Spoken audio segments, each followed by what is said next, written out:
જો તમને કોલેસ્ટ્રોલ છે અને રાત્રિની આ 3 ભૂલો તમે કરી રહ્યા છો તો તમારા કોલેસ્ટ્રોલનું મેનેજમેન્ટ વિખાઈ જશે.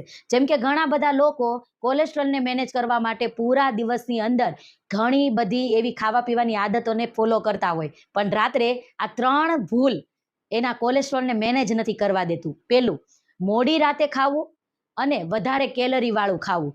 જ્યારે મોડી રાતે અને વધારે કેલરીવાળું ખાવ છો ત્યારે તમારા પૂરા દિવસની એનર્જી બેલેન્સ રાત્રે તમે બગાડી લ્યો છો. તો રાત્રે સોલ્યુશન શું? સમયસર ભોજન લેવાનું અને સંતુલિત ખોરાક લેવાનો.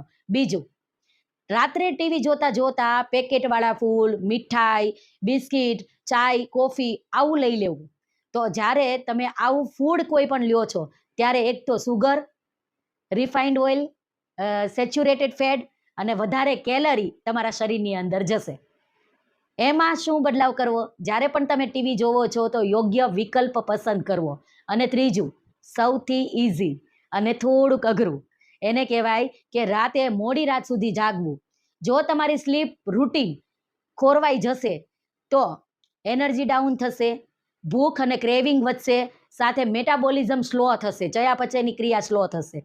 તો સોલ્યુશન શું? તો રોજ તમારો સૂવાનો સમય ફિક્સ કરો અને ઉઠવાનો સમય ફિક્સ કરો. બસ આ 3 આદતોને બદલવાની જરૂર છે, જેથી તમે તમારા કોલેસ્ટ્રોલને મેનેજ કરી શકશો. તમને પણ કોલેસ્ટ્રોલ છે તો ડીએમ કરી શકો છો કોલેસ્ટ્રોલ. હું તમને તમારી આદત અને જીવનશૈલીમાં મદદ કરીશ. અને એવા એક વ્યક્તિને જરૂરથી આ વિડીયો શેર કરો જેમને આવી સેમ ચેલેન્જીસ છે અને આ જ રૂટીન ફોલો કરે છે. વિડીયોને લાઈક કરો, શેર કરો.